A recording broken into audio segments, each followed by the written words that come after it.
Ito, ang-repair tayo ng alternator ng Mitsubishi Worldmaster Pajero. Galing na ito sa gumagawa talaga nito. Ang order niya kasi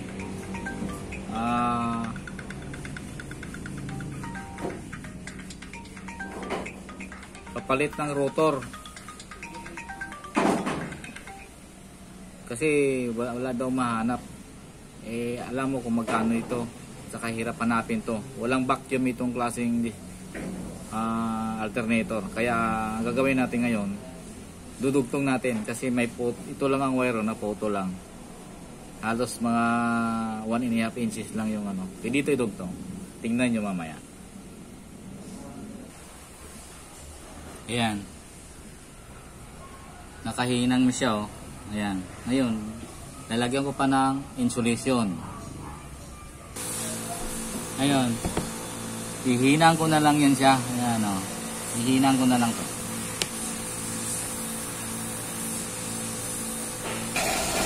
Ayan, tapos na. Oh, sayang sana yung libo-libo mo dito kung sumunod ka sa order ng gumawa.